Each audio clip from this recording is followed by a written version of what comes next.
In this video, I'll explain how to get your bank statement at Capitec ATM. To do so, you need your bank card and your 4-digit PIN. Insert your card into the ATM and enter your PIN in the main menu. Look for the option labeled Statements or Account Inquiries and tap on it.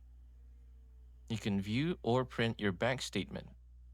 If printing, select the number of recent transactions you want to include, such as 10 or 30 days. Confirm your selection and the ATM will process your request. If printing is not available, check your account balance beforehand.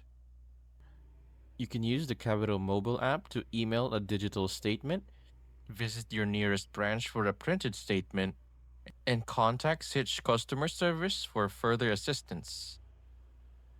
This quick and convenient method is perfect for those who need their bank statement on the go.